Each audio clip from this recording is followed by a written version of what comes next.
হ্যাঁ, এটা হচ্ছে আমাদের রাশিয়া থেকে রূপপুর পারমাণবিক বিদ্যুৎ কেন্দ্রের মাল আসছিল।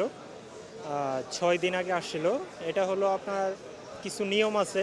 সেটা হলো ওই যে আপনার আহ, আহ, রূপপুর পারমাণবিক বিদ্যুৎ কেন্দ্রের মাল আপনার একটা এনওসি লাগে। যে এনওসিটা আমরা হাতে পাইতে দেরি হয়েছিল, যার কারণে আমরা মালটা বের করতে পারিনি। গত বৃহস্পতিবারের সন্ধ্যার দিকে আমরা এনওসি পাইছি। আজকে আমাদের ডেলিভারি করার কথা ছিল।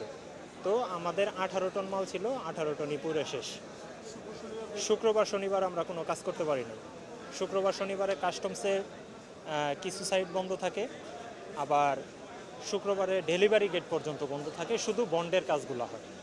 গতকালকে আমরা 1-1:30 পর্যন্ত কাজ করতেছিলাম আর কি। 1:30টার পরে এটা ক্লোজ হয়ে গেছে, আমরা চলে গেছি আর কি।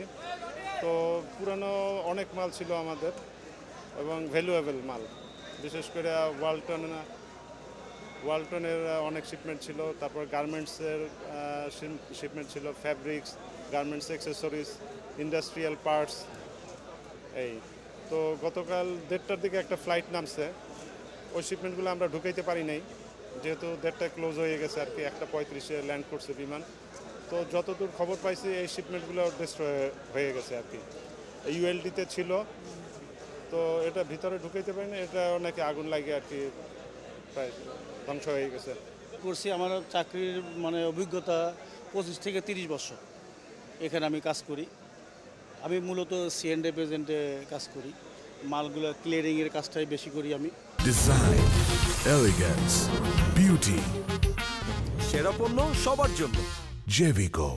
প্রথমত আমাদেরকে মনে করেন ইম্পোর্টার থেকে ডকুমেন্টগুলো হ্যান্ডওভার করার পরে আমাদের যে প্রসিডিওর আছে, কাস্টম প্রসিডিওর অ্যাসেসমেন্টটা কমপ্লিট করার পরে আমরা মালগুলি ডেলিভারি নিই।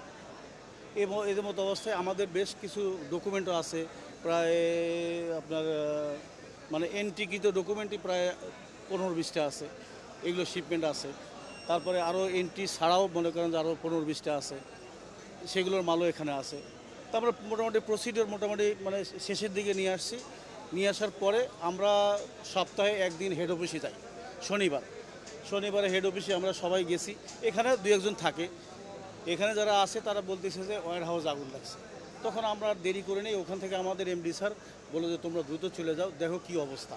পরে আমরা এখানে এসে দেখি যে খুব ভয়াবহ অবস্থা, আগুন এমতো অবস্থা আগুন যে এটা আসলে আমার লাইফে এরকম দেখিনি, যে এত পরিমাণ আগুনের যে এত লেলিহান শিখা, এটা আমি আমার লাইফে দেখিনি।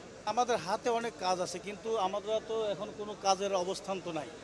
এখানে যে অবস্থা রেড অ্যালার্ট, আমরা ভিতরে তো প্রবেশ করতে পারবো না। এখানে হয়তো তদন্ত কমিটি গঠন করছে, তারা একটা রিপোর্ট দিবে, কি হয় না হয় সেটা আমাদেরকে অবহিত করার পরে আমরা পদক্ষেপ নিতে পারবো আমাদের কাজ কীভাবে করব। না, আজকে কোনো কাজ আমরা করতে পারছি না।